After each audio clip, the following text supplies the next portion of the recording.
All right, we're on the final exercise, guided practice 7. I need you to get out the handout, GP7, Prop 3719. We're going to look at an essay prompt that's much closer to the kind on the test. So we're going to start with two texts regarding the fictional proposition 3719. Which side of Prop 3719 do these texts better support? Explain your answer in a well-organized essay. That's going to be the reinforcement activity. First, we're going to look through it together, okay? Thesis statement and comparison. You will have to compare two texts. So, for example, for speckled hawk preservation against speckled hawk preservation, it may be phrased as for timber versus for endangered special hawk, or not at all. First thing you have to do is figure out what each side believes. They're not just going to say, this is pro, this is con, this is pro 3719, this is against 3719. So you really have to read this stuff. Figure which side has more valid supporting details and better arguments. Always pick that side. If you have to compare two texts, never say both of them. You got to pick a side, okay? 3 reasons why you agree. Pick supporting details from the texts. Always say this side is better backed up by evidence and research. Remember, you pick whichever side is easiest to argue, not whichever side you agree with in real life, okay? It's not about your opinion. Okay, it's just about the facts. So we're going to read through both of these together. If you haven't downloaded those documents, go download the 3719 PDF file. You'll find the link either below the video on YouTube or in the lesson on the Blackboard version of the course. Okay, I'll give you a moment to do that right now. Remember, you could press the space bar to pause on your keyboard or tap your phone or mobile device to pause on that. All right, I'll give you 1 second. All right. Proposition 3719, protecting the speckled hawk habitat. Text A, birds are the best kind of people. Okay, this matches up to your handout, even though your handout's double column and this is single column. It's just easier for me to read. Protecting the wildlife for endangered species is a serious issue because wildlife is about freedom of the most bodacious kind, flying. As someone that has a spirit animal who is an eagle, when I smoke peyote in the forest, I know this firsthand as I frequently soar with speckles, just like an eagle, at least until I hit the ground or he occasionally bites me. While many of the deathmongers in the timber industry are against hawks to the point of genocide, this is likely because they have a tendency to poop directly on their heads, not because of anything like jobs or any ideals. Those timber fascists are just jealous because of their freedom to do me and are murdering the great hawk race just like they murdered the Native Americans in the 1800s or when they sailed as slave ships 100 years earlier. Why should birds be relocated? They were here first. I hear a lot of people talking about jobs and so forth, but no one I know has a job, so what do I care? If the birds want to leave, they can do it by flying. I've heard talk that birds are less important than people, but birds are people.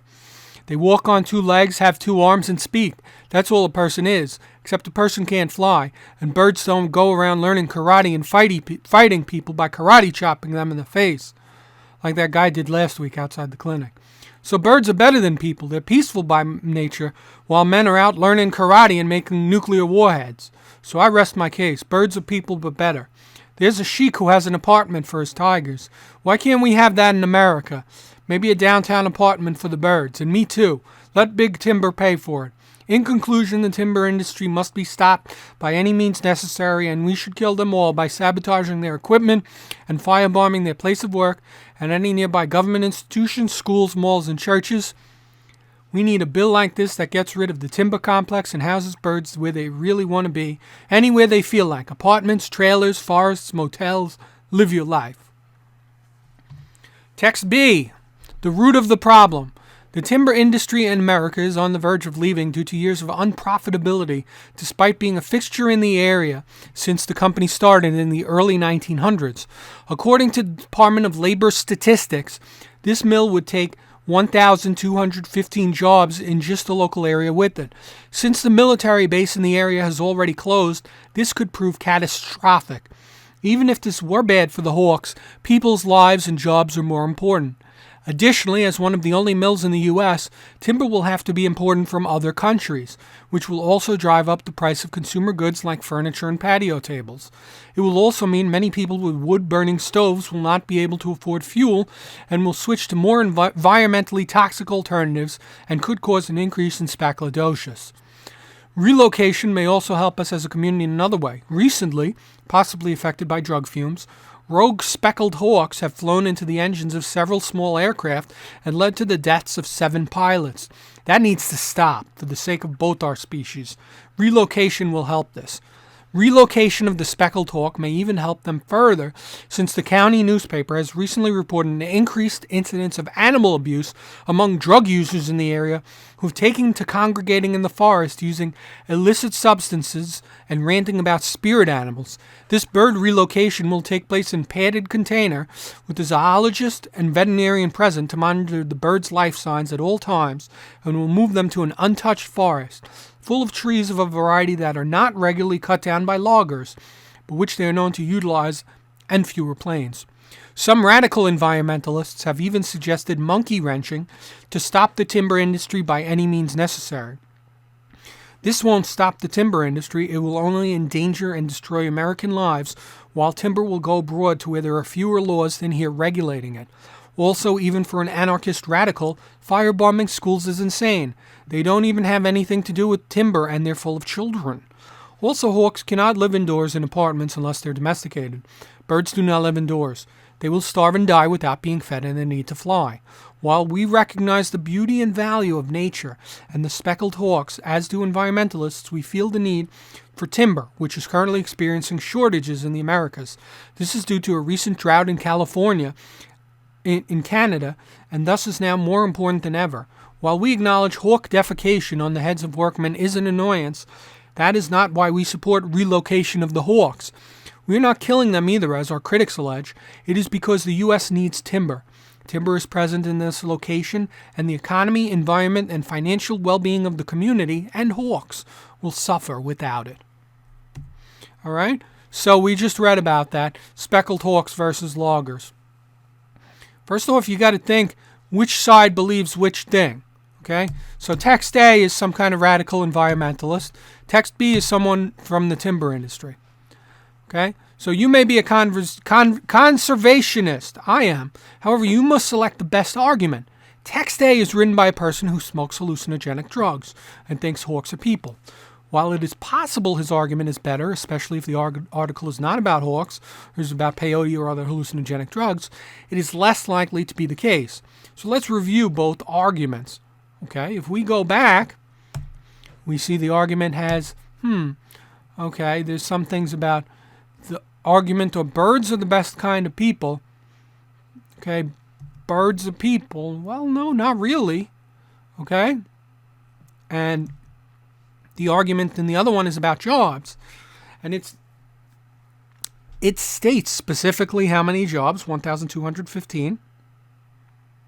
It says timber will have to be imported from other countries. Relocation may help the owls.